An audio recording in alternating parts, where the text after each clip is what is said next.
어릴 적 욥기를 읽었을 때 그것은 한편의 동화와 같았습니다. 옛날 옛적으로 시작되는 그런 동화와 너무나 이야기가 비슷했습니다. 단 처음 1, 2장과 마지막 42장을 읽을 때의 이야기입니다. 나머지 3장서부터 41장은 어린 저로서는 도무지 이해할 수 없는 내용으로 가득 차서 읽어도 무슨 말인지 몰랐었습니다.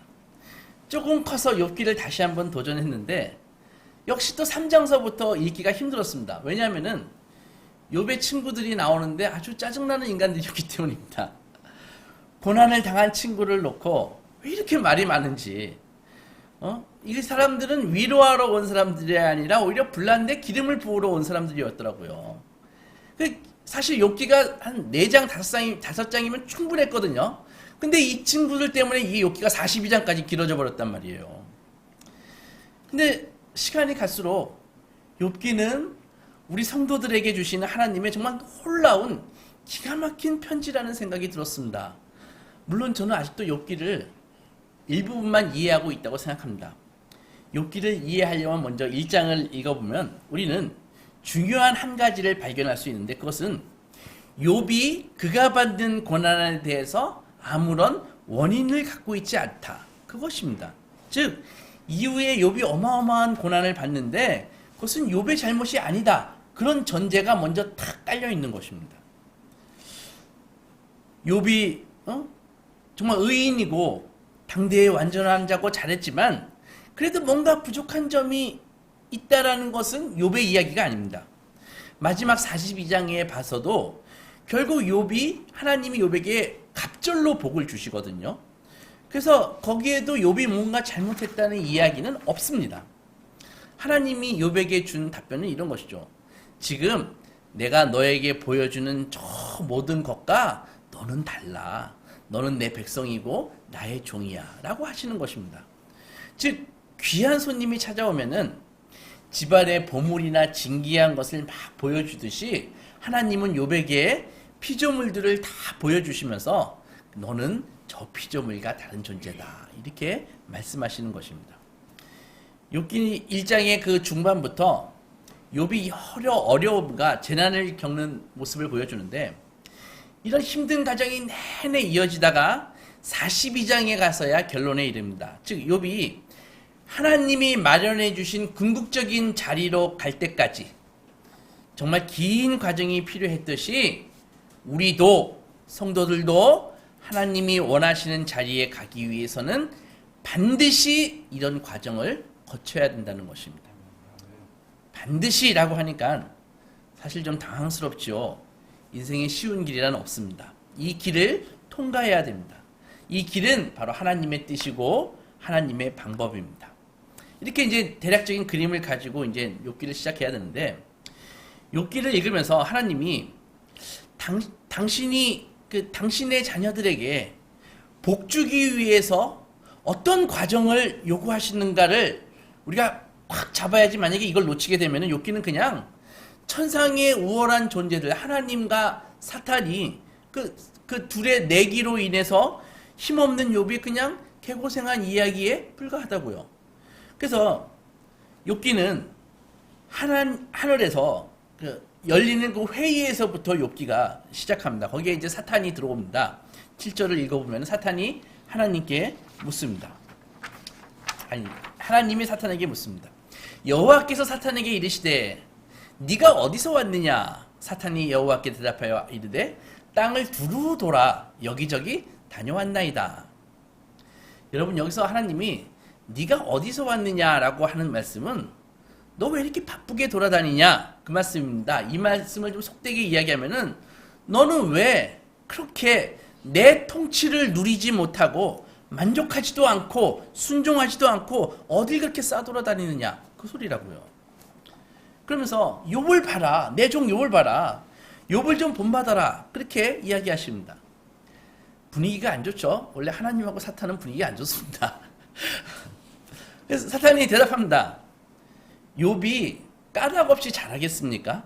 하나님이 잘해주시니까 잘하죠. 이 대답 속에는 사탄의 입장에서 하나님, 제가 왜 싸돌아다니냐고요? 제가 괜히 그러겠습니까? 하나님이 저만 미워하시잖아요. 그렇게 반항이 들어가 있는 것입니다. 사탄은 지금 욥과 싸우고 있는 것이 아니라 사실은 하나님과 논쟁을 벌이는 것입니다. 하나님이 너는 왜 그 모양이냐? 라고 쏘아붙이니까 사탄도 안 집니다. 저도 역시 하나님 싫어요. 하나님 마음에 안 들어요. 그렇게 응수하는 것입니다. 하나님께서 뭐가 그렇게 불만이냐? 이렇게 하니까 내 종 욥은 잘하고 있지 않느냐? 하니까 사탄이 그래요? 욥 한번 쳐보세요. 까닭없이 욥이 하나님 앞에 순종하는 것 같아요? 하나님 현실 좀 파악하세요. 하나님이 욥에게 잘해주시니까 욥이 고분고분한 거예요. 라고 이야기하는 것입니다. 이렇게 욥기가 시작합니다. 여러분 까닭없이라는 말이 어려운 것입니다. 이유 없이라는 뜻인데 이런 맥락에서 보면 사단의 발언은 욥이 하나님을 섬기는 데에는 다 그만한 이유가 있다라는 것입니다. 하나님을 섬기는 데에 항복하고 수긍할 만한 충분한 조건이 채워졌기 때문에 욥이 순종한다는 의미입니다. 그래서 사탄은 욥에게서 만약에 그 조건을 하나님이 거두어 가시면 욥은 반드시 하나님을 원망할 거다고 하면서 하나님을 막 부추깁니다. 하나님은 이런 사탄의 제안을 받아들이시고 그러면 네가 욥에게서 그 조건을 한번 제거해 봐라 이렇게 말씀하십니다. 여기서 이 조건은 사탄이 불만으로 생각하는 것들을 가리킵니다. 그러니까는 사탄에게도 주었다면 사탄도 만족했을 만한 것, 그것을 이야기하는 것입니다. 그래서 하나님이 제거한 것은 하나님 쪽에서 볼 때는 조건이 아니지만 사탄이나 욥에게서는 그것이 조건이 되는 것이라고요. 이후에 닥치게 되는 재난을 보면은 욥의 반응에서 알 수 있습니다. 여러분, 우리에게 왜 고난이 있는 줄 아십니까? 그것은 하나님이 조건으로 삼지 않으시는데 우리가 조건으로 삼고 있는 것들 때문에 우리는 고난을 당하는 것입니다. 그래서 이 고난을 통과해야 하나님과 우리의 관계가 우리가 생각하는 그런 조건이 아니라 하나님이 우리에게 요구하시는 조건에 의해서 유지된다라는 것을 깨닫게 되는 것입니다. 이 깨달음이 없다면 우리는 그냥 우리가 생각하는 것, 우리가 원하는 조건을 막 충족하고 추구하기에 바빠지면서 그걸로 인생을 허비한다고요. 10절 보면 주께서 그와 그의 집과 그의 모든 소유물을 울타리로 두르심 때문이 아니니까 라는 말씀에서 울타리로 둘렀다라는 표현은 바로 사탄의 이해 범주를 뜻하는 것입니다. 사탄의 주장은 욥이 하나님을 섬기는 이유가 욥이 갖고 있는 그 이해 범주를 하나님이 만족시켰기 때문이라는 것입니다. 즉 욥이 축복이라고 생각하고 있는 것들을 하나님이 충족시켜 주셨으니까 그래서 욥이 섬긴다는 거라고 얘기를 하고 있는 것이라고요. 이 말을 뒤집어 보면은 사탄도 하나님을 향해서 하나님은 제게 나의 이 나는 울타리로 둘러주시지 않으셨지 않습니까? 라고 하는 강력한 사탄의 불만이 있는 거라고요. 그래서 사탄이 뭐 제게는이라고 말씀했을지 잘 모르겠지만 그래서 욥기를 읽다 보면 우리의 이해 범주가 드러나는 것입니다. 우리의 이해가 충족되지 않을 때 우리의 그 이해 범주가 충족되지 않을 때 우리가 신앙이 없는 사탄처럼 막 하나님께 대들고 불평하든지 신앙이 있는 욥처럼 한탄하든지 둘 중에 하나라고요. 결국 욥은 그 비명 속에서 자기의 그 진정한 이해 범주, 그 자신의 틀을 넘어서서 하나님의 이해 범주와 통치의 깊이를 깨닫게 됩니다. 나중에. 그런데 어떤 사람이 비명을 질러요. 그런데 그 비명이 자기의 그 욕심을 채우지 못한 그 불평에 불과하다면은 사실은 사탄과 비슷한 것입니다. 이것은 모든 성도가 선택의 여지 없이 거쳐야 할 과정이라고요. 로마서 5장에 보면은 이런 말씀이 있습니다. 1절에 보면은 그러므로 우리가 믿음으로 의롭다 하심을 받았으니 우리 주 예수 그리스도로 말미암아 우리가 하나님과 화평을 누리자. 또한 그로 말미암아 우리가 믿음으로 서 있는 이 은혜에 들어감을 얻었으며 하나님의 영광을 바라고 즐거워하나이다. 다만 이뿐 아니라 우리가 환난 중에도 기뻐하나니 이는 환난은 인내를, 인내는 연단을, 연단은 소망을 이룰 줄 알미로다 라고 되어 있거든요. 그러면 1절에 나와 있는 것처럼 우리는 이미 구원받은 자입니다. 예수 그리스도로 말미암아 하나님과 화평을 이룬 자입니다. 그렇죠? 예수 그리스도의 십자가의 공로로 말미암아. 그리고 2절처럼 우리는 하나님의 영광을 바라고 그 영광을 즐거워하는 약속과 소망 가운데 있는 존재입니다. 이렇게 이미 일어난 일, 우리가 받은 구원, 그리고 앞으로 우리가 누릴 영광, 그 영광, 그 사이가 현재인데 그 현재의 상황을 3절에서 뭐라고 이야기하고 있어요? 환난 중에도 즐거워하나니, 그렇게 되어 있거든요. 그 말은 성경이 현재에 대해서 그렇게 선언했기 때문에 이미 과거에 얻은 구원과 영광된 성취, 이 사이가 현재인데 그 현재를 뭐라 그래요? 환난이라고 얘기하는 것입니다. 그래서 성도의 현재는 환난의 기간인 것입니다. 저와 여러분들은 지금 환난의 기간을 살고 있는 것입니다. 나 환난 싫은데 꼭 환난이어야 되냐? 그것은 환난을 통해서만 인내가 연단을 소망을 이루기 때문입니다. 소망은 당연히 그 앞에 나온 하나님의 영광을 목적으로 하죠. 환난이 인내를 만들고 인내가 연단을 만드는 그 과정 속에서 우리는 우리의 이해 범주가 깨지고 까닭없이라고 그 고소하고 있는 사탄의 그 근거가 깨지고 우리의 이해와 욕심과 조건이 깨지고 하나님의 뜻과 넘치는 지혜 안으로 우리는 올려지게 그렇게 인도함을 받게 된다는 것이죠. 이것이 당신의 백성을 향한 하나님의 구원의 마스터 플랜입니다.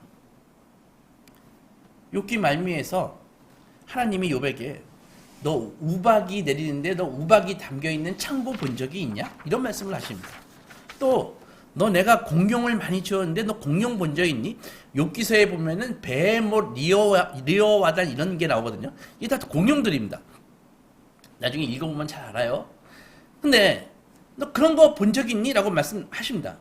그러니까 하나님이 우리 인간에게 당신이 창조하시는 세계를 보라라고 하는 말에는 우리도 창조물인데 우리에게 왜 그런 말씀을 하시겠습니까? 그것은 우리가 다른 모든 창조물들과 구별되는 존재라는 것이죠. 하나님을 대리해서 통치하는 자라는 것이죠. 하나님은 우리를 당신의 일을 담당할 파트너로 부르셨습니다.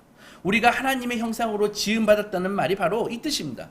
우리에게 통치권과 결정할 수 있는 권한을 주시고 자유와 의지를 허락하셔서 하나님이 우리를 다른 피조물과 구별하신다고요. 이거 정말 놀라운 지위입니다. 그런데 우리는 이 놀라운 영광스러운 지위는 망각하고 그저 편안하게 우리가 알고 있는 우리가 원하는 이 작은 이해 범주 안에서 그저 잘 먹고 잘 사고 안 아픈 거 그것으로 만족하려고 살고 있는 것입니다. 하나님이 우리에게 기대하는 사명 그거 배부르고 등 따시면 별로 관심 없습니다. 그러니까 우리는 그저 우리가 기대하고 우리가 소원하는 결과를 하나님에게서부터 얻어내려고 생각하는 그 작은 울타리 안에서 그냥 안주하고 싶어 한다고요. 사탄이 자기가 하나님의 통치에 그 순종할 수 없는 이유로 제시한 답, 하나님이 울타리로 둘러주시지 않는 것을 가지고 하나님은 어떻게 하십니까? 이제 그 답을 욥의 인생에 하나님이 거신다고요. 내 종 욥은 사탄 네가 생각하는 이유 때문에 나를 섬기는 것이 아니야. 라는 명제를 증명하시기로 결정하신 것입니다. 이제 욥의 인생이 사탄이 옳은가 하나님이 옳은가를 증명하는 그런 내기에 사용된 셈입니다. 욥은 억울할 수 있습니다. 욥이 잘못하면은 사탄이 이기고 욥이 잘하면 하나님이 이기는 싸움에 걸려들어서 정말 생고생을 하게 되는 것이죠. 그러나 사탄은 자신의 잘못과 자신의 짐을 덜 핑계로 삼으려고 욥을 끌어들인 것과는 다르게 하나님은 창조주 하나님이 이 우주의 주인이신 하나님이 자기 하나님 되심을 욥이라고 하는 한 인간에게 거셨다고요. 하나님은 당신의 그 명예를 욥이라고 하는 한 인간에게 거신 것입니다. 욥이 한계가 있고 욥이 변덕스럽고 연약한 인간임에도 불구하고 말입니다. 이 지점에서 까닭없이 잘할 리 없다는 그 사탄의 도전에 맞서서 욥에게 재난을 허락하시는 그 하나님의 이해 범주가 우리의 이해 범주와 얼마나 다른가를 우리가 드러나는 것입니다. 하나님은 우리로 하여금 당신을 이해하게 하기 위해서 우리가 깨기 싫어하는 정말 우리가 갖고 있는 그 이해의 범주를 깨뜨리십니다. 이로써 욥은 고난을 당하게 됩니다. 하지만 이 고난을 통해 인간이 자기의 그 이해 범주를 벗어나서 하나님의 이해 범주로 올라갈 수 있는, 들어갈 수 있는 그 길이 열리는 것입니다. 즉 고난을 통해서만 들어갈 수 있는 그 길을 하나님이 열기로 결정하신 것이죠. 사실 하나님이 이렇게까지 하실 필요가 뭐가 있을까요? 여러분, 할머니 할아버지들이 여기 다 계시지만 사실 할머니 할아버지들은 자기 손주들을 자기 자식보다 더 사랑하십니다. 그래서 자기 자식이 손주들을 혼내면은 그거 막 못 참아 하세요. 그죠? 그러고 보면은 어릴 때 생각해 보면은 할머니 할아버지 밑에서만 자란 애들은 사실은 좀 버릇이 없는 경우가 좀 많이 있습니다. 왜? 할머니 할아버지는 다 들어주시거든요. 근데 우리는 하나님이 그것을 참고 계시다는 것을 알아야 되는 것입니다. 하나님은 우리가 사탄에게 고난받을 때 어떻게 하나 한번 두고 보자, 잘못하면은 내가 혼내줘야지, 심판해야지 하면서 관망하고 계신 것이 아닙니다. 하나님의 이해 범주를 드러내시고 우리를 항복시키시기 위해서 그 아들 예수 그리스도를 이 땅에 보내시는 그 아픔으로 우리에게 고난을 허락하신 것입니다. 그러므로 욥이 당하는 고난, 우리가 당하는 고난, 이 성도의 고난은 결국 하나님의 고난인 것입니다. 독생자 예수 그리스도를 보내신 하나님의 그 고난인 것이죠. 십자가 위에서 예수께서 엘리 엘리 라바 사박다니 나의 하나님 어찌하여 나를 버리셨습니까? 라고 그 울부짖으셨을 때 어땠습니까? 하나님이 관망하셨나요? 하늘이 울었습니다. 캄캄해지고 지진이 나고 아버지가 오신 것입니다. 바로 그 마음입니다. 그 마음으로 아들을 보내신 그 하나님이 같은 마음으로 욥에게 고난을 허락하고 계시는 것입니다. 지금 성도들에게 고난을 허락하고 계신 것입니다. 즉 이것은 욥의 고난이 아니라 하나님의 고난인 것입니다. 이 고난을 통해 까닭없이가 가리키는 그 이해의 범주를 깨뜨리시는 것입니다. 욥기 1장 후반부에서 욥의 사한들과 종들이 재난을 고하러 오는 이야기가 나옵니다. 근데 하나같이 마치 만화처럼 똑같이 갑자기 일어났다고 이야기하면서 달려오는 거예요. 갑자기 스바 사람들이 와서 소를 빼앗고 종들을 죽였습니다. 갑자기 하늘에서 불이 떨어져서 양들을 살라버렸습니다. 갑자기 갈대아 사람들이 와서 낙타를 빼앗고 종들을 죽였습니다. 그리고 갑자기 큰 바람이 와서 집을 무너뜨리고 그 안에서 잔치를 하고 있는 당신의 자녀들이 모두 죽었습니다. 갑자기 일어났다는 게 뭐예요? 이것은 까닭없이 일어났다는 말입니다. 결국 이유가 하나도 없이 그런 일이 벌어졌다는 것입니다. 왜 이유가 없을까요? 인간의 이해 범주를 벗어나 있는 일이 지금도 벌어지는 것입니다. 우리는 어떤 결과가 나타나면 반드시 그 일의 원인과 이유를 찾으려고 합니다. 이게 현대인 사람들의 속성인 것이죠. 그래서 그런 일이 일어날 수밖에 없는 그 이유를 찾아내려고 하고 납득하려고 싶어 합니다. 그러나 욥에게 일어난 사건은 이유가 없습니다. 왜 이런 일이 생길까? 왜 이런 일이 생길까요? 하나님이 일하시고 있기 때문입니다. 사탄이 일하는 것이 아니라 하나님이 일하시고 있기 때문입니다. 마태복음 6장에 보면 우리가 잘 아는 말씀들이 나옵니다. 19절 보면은 너희를 위하여 보물을 하늘에 쌓아두지 말라. 거기는 좀과 동록이 해하며 도둑이 구멍을 뚫고 도둑질하느니라. 오직 너희를 위하여 보물을 하늘에 쌓아두라. 거기는 좀이나 동록이 해하지 못하며 도둑이 구멍을 뚫지 못하고 도둑질도 못하느니라. 여러분, 보물을 땅에 쌓아두지 말라고 하셨는데 이게 뭐 단순히 헌금 많이 내라는 소리 같습니까? 여러분, 땅에 있는 보물들은요, 우리의 이해 범주 안에 있는 것입니다. 그리고 하늘에 쌓아둔 보물은 하나님의 범주에 속한 보물입니다. 땅에 쌓은 보물은요, 도둑이 들고 훔쳐가고 녹이 슬고 그런 것입니다.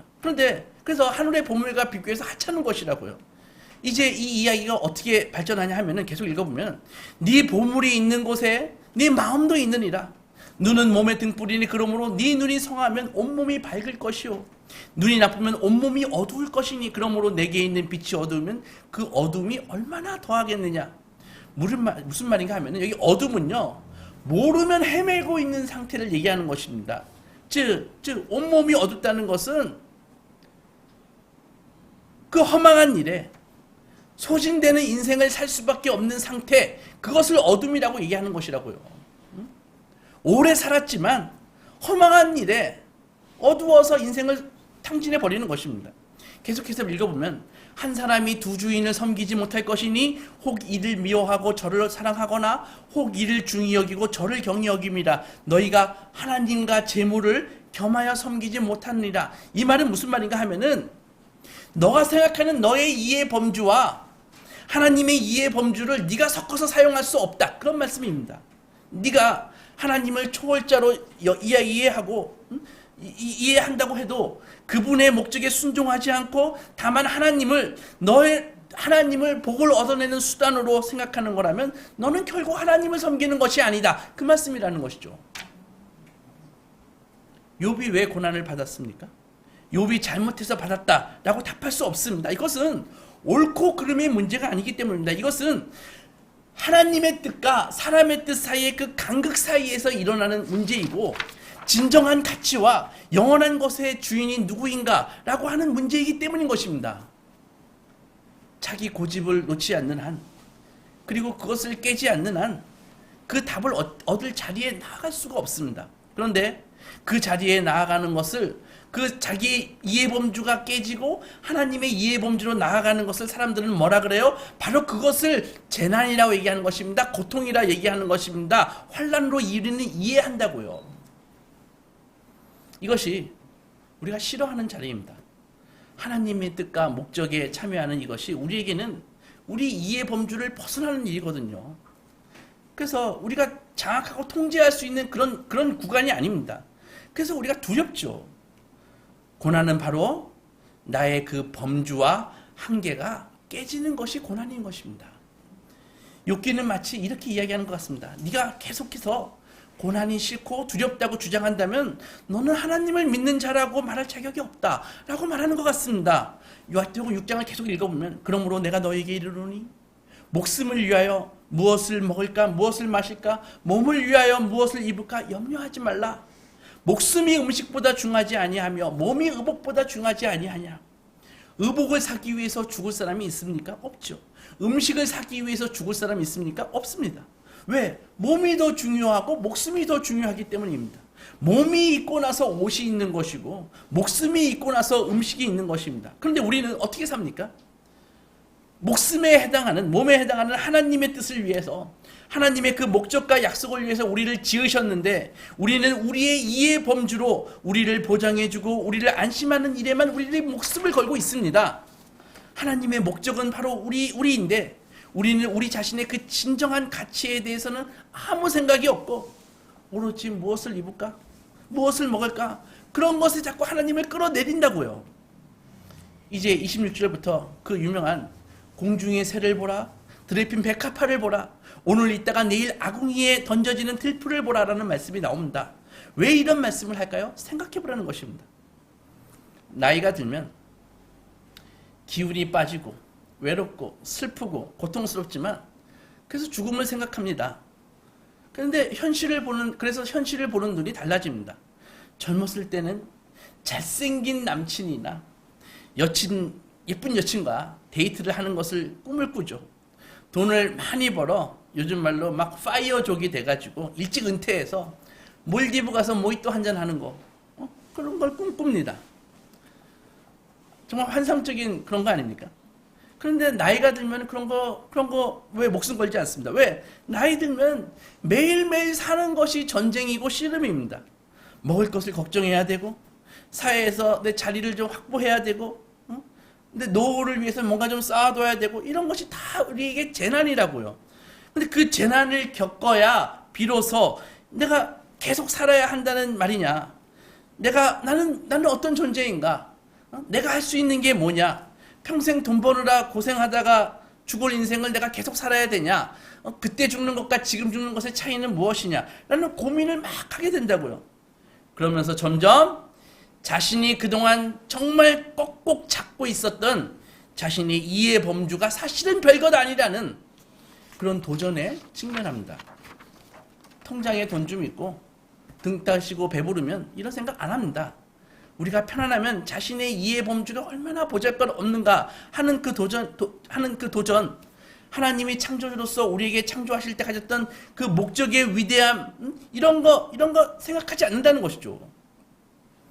그러면은 그것은 사실은 생존에만 관심 있는 인생이고, 그것은 사실 동물과 다를 바가 없는 것입니다. 그죠? 먹고 사는 것에만 치우친다면. 그러므로 고난이 없는 것이 오히려 더 큰 비극입니다. 여러분, 어려움이 있다면 직면하십시오. 살 가치가 있다는 것이 무엇인지, 나는 누구인지, 나는 어떻게 되어야 하는 존재인지를 생각하십시오. 우리는 가족으로 얽혀있기 때문에 도망갈 수 없는 책임 아래서 전전긍긍 살아가고 있습니다.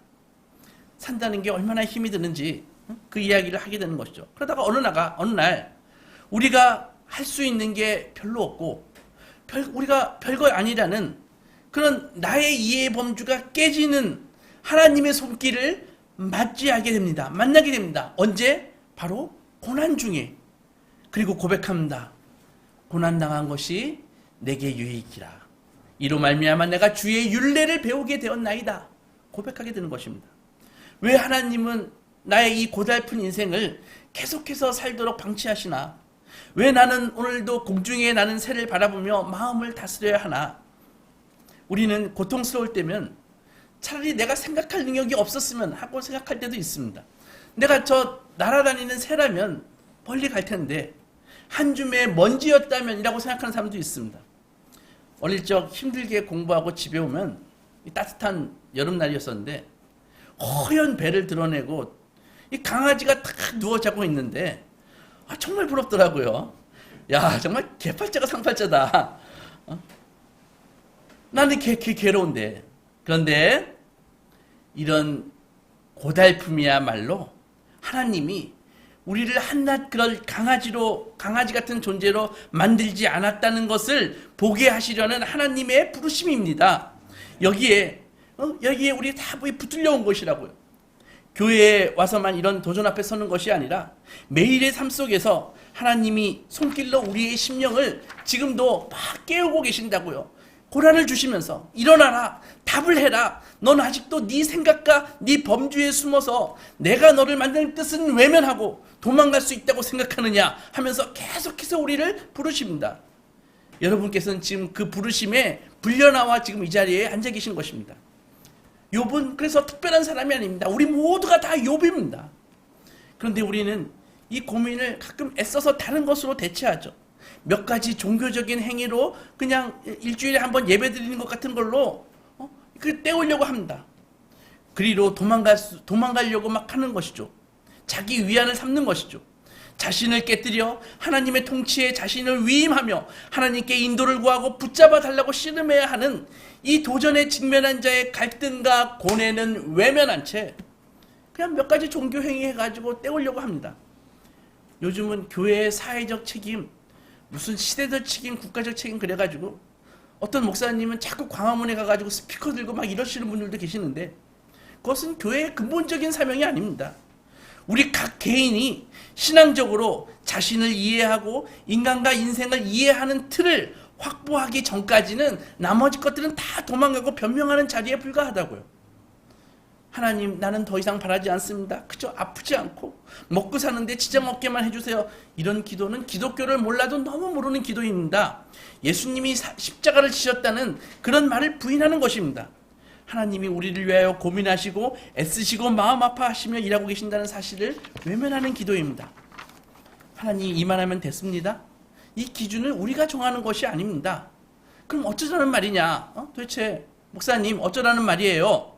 하루하루를 열심히 살으십시오. 고민하고 울부짖으십시오. 비명 지르십시오. 절대로 창피한 일 아닙니다. 도대체 어떻게 하란 말씀이세요? 라고 하나님께 물어보십시오. 욥기에는 욥의 이런 비명이 한동안 지속됩니다. 그러니 우리도 비명 질러야죠. 그것이 필요한 과정입니다. 고난 중에서 하나님을 만날 때까지, 즉 욥기 38장까지 필요한 과정입니다. 그 깊이로 들어가야 비로소 환난이 인내를, 인난이 인내가 연단을, 연단은 소망을 이룬다라는 말씀이 이해되기 시작하실 것입니다. 우리는 지금 어디쯤 와 있을까요? 환난에 있을까요? 인내에 있을까요? 연난에 와 있을까요? 나이가 들어 모든 것을 손을 놓아야 될 때가 되면은 하나님이 다만 우리를 이렇게 소모하고 쇠잔하고 탈진하게 만드는 것이 아니라, 우리를 정금같이 재련하고 계셨구나 라는 것을 깨닫게 됩니다. 그래서 감사하게 되는 것이죠. 이런 인생이 우리 모두에게 허락된지를 믿으시기 바랍니다. 그런 하나님의 그 인도하심에 대한 기대가 있으시기 바랍니다. 우리가 고난을 겪을 때 하나님께서는 예수를 보내심으로써 우리와 같이 고난을 겪게 하십니다. 우리의 성도의 고난은 결코 혼자 겪는 것이 아닙니다. 고난의 때 하나님이 우리를 지켜보시고 섭리하고 계신다는 것을 생각해 보십시오. 사탄에게는 단지 일시적인 공격만 허락된 것입니다.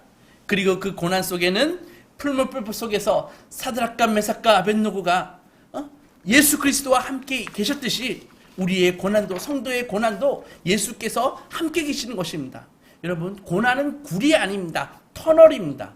굴과 터널의 차이점이 뭐예요? 터널은요, 바로 끝이 뚫려 있다는 것입니다. 여러분, 고난이 매우 고통스럽지요. 사드락, 메삭, 그러나 그 고난을 예수와 함께 지나가십시오.